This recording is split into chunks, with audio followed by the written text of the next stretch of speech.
10 अप्रैल 1912 को दुनिया का सबसे बड़ा शिप अपनी पहली यात्रा के लिए निकलता है, लेकिन यात्रा शुरू होने के 4 दिन बाद ही 14 अप्रैल 1912 को रात के लगभग 11:40 पर यह शिप एक आइसबर्ग से टकरा जाता है। आइसबर्ग से टकराने के बाद इस शिप में एक होल हो जाता है, जिसके जरिए पानी बहुत तेजी से इस शिप के अंदर भरने लगता है। जिसके बाद इस शिप के अंदर जितनी भी मोटर्स थी उन सभी को ऑन किया जाता है और पानी को बाहर निकालने की कोशिश की जाती है। लेकिन जिस रफ्तार से पानी शिप के अंदर भर रहा था उस रफ्तार से पानी बाहर नहीं निकल पाया और उसी रात को यह शिप 2:20 पर पूरी तरह से अटलांटिक ओशन में डूब जाता है। उस समय अटलांटिक ओशन का तापमान -2 डिग्री सेल्सियस था। गाइस, ये वही शिप था जिसकी लॉन्चिंग के समय बोला गया था कि इस शिप को भगवान खुद भी नहीं डुबा सकते हैं।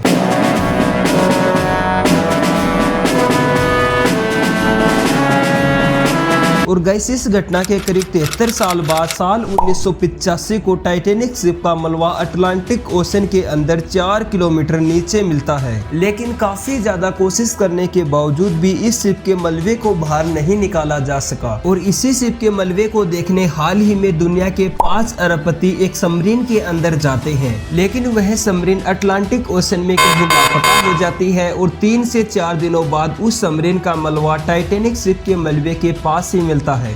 टाइटन पनडुब्बी का मलबा टाइटैनिक जहाज के मलबे के नजदीक मिला। I offer my deepest condolences to the family. Titanic जहाज का मलबा देखने जा रहे 5 लोगों की मौत हो चुकी है। तो आखिरकार क्या हुआ था उस सबमरीन के साथ अटलांटिक ओशन में और टाइटैनिक शिप और टाइटन सबमरीन दोनों की एक ही जगह डूबने की वजह क्या थी? और गाइस, आपने केवल आज तक ये सुना होगा कि टाइटैनिक शिप एक आइसबर्ग से टकराकर समुद्र में डूबा था, लेकिन गाइस, टाइटैनिक जहाज के डूबने की वजह आइसबर्ग नहीं थी। तो क्या थी टाइटैनिक शिप के डूबने की असली वजह? चलिए जानते हैं।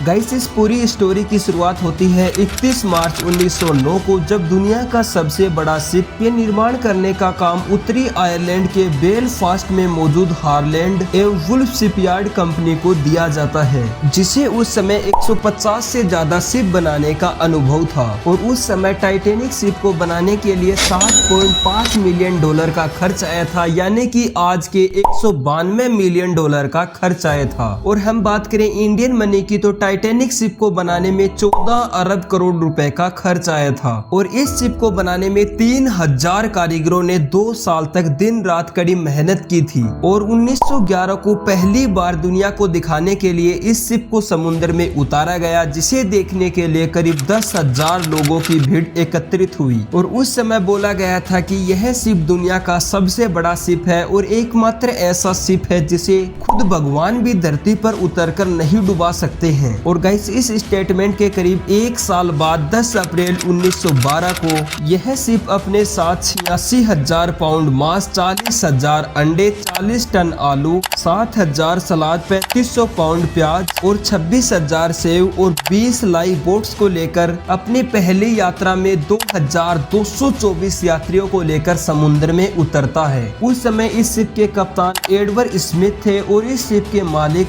जे ब्रूस स्मिथ थे और इस शिप के मैनेजमेंट की जिम्मेदारी थी अलेक्जेंडर कालिसले की, जो कि इस शिप के जनरल मैनेजर भी थे। गाइस, इस शिप के अंदर यात्रियों के खाने पीने की व्यवस्था बहुत ही ज्यादा बढ़िया थी, या फिर हम कहें तो 7 स्टार या 5 स्टार होटल से भी कहीं बढ़िया मौजूद थी। और गाइस, इस शिप के अंदर 4 लिफ्ट, एक स्विमिंग पूल, एक जिम और 2 पुस्तकालय और 2 नाई की दुकान भी मौजूद थी।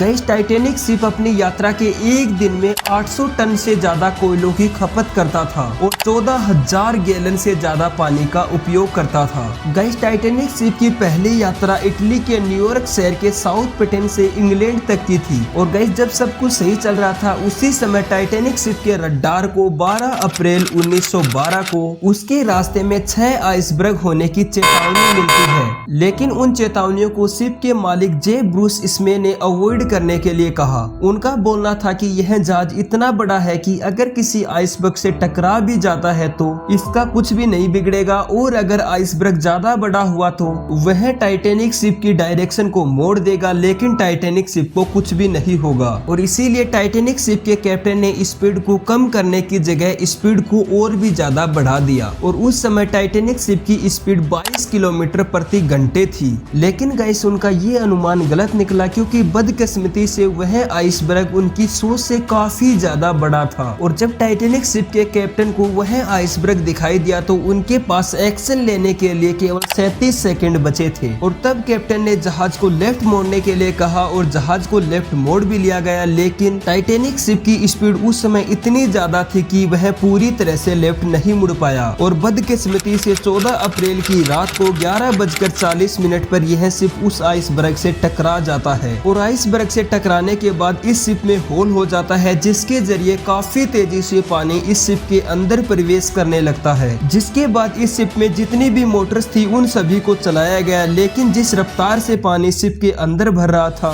उस रफ्तार से पानी बाहर नहीं निकल पाया। इसके बाद टाइटैनिक शिप के आसपास सफर कर रहे शिप से कांटेक्ट करने की कोशिश की, लेकिन टक्कर के बाद टाइटैनिक का रडार पूरी तरह से खराब हो चुका था। और जब टाइटैनिक शिप के कैप्टन को कोई भी उम्मीद नहीं दिखाई दी तो यात्रियों के बचाव की प्रक्रिया शुरू की गई, और शिप में जितनी भी लाइफ बोट्स थी उन सभी को समुद्र में उतारा गया। लेकिन उस समय टाइटैनिक शिप में केवल 20 लाइफ बोट्स ही मौजूद थी, क्योंकि टाइटैनिक शिप के कैप्टन को लगता था कि इनकी जरूरत कभी भी नहीं पड़ेगी। और गैस ये लाइफ बोट्स केवल 1178 लोगों को ही बचाने में सक्षम थी। जिसके बाद लोगों को बचाने की प्रक्रिया शुरू हुई और महिलाओं और बच्चों को प्राथमिकता दी गई। हालांकि शिप में पूरी तरह से पानी भरने के बाद भी म्यूजिशियन अपनी आखिरी सांस तक भी गाना बजाते रहे थे। और 15 अप्रैल की रात को 2:20 पर यह शिप पूरी तरह से अटलांटिक ओशन में डूब जाता है। उस समय अटलांटिक ओशन का तापमान -2 डिग्री सेल्सियस था, और जिस शिप के बारे में ये बोला गया था कि इस शिप को भगवान खुद भी नहीं डुबा सकते हैं, वह शिप केवल 2:40 में ही पूरी तरह से अटलांटिक ओशन में डूब जाता है, जिसमें 1517 से ज्यादा लोगों की जान चली जाती है, जिसमें से केवल 306 लोगों की ही लाशें मिल पाती है। इस घटना के काफी सालों बाद तक टाइटैनिक शिप के मलबे को ढूंढने की कोशिश की गई, और करीब 70 साल बाद 1985 को टाइटैनिक जहाज के मलबे को रॉबर्ट ब्लड ने और उनकी टीम ने खोज निकाला,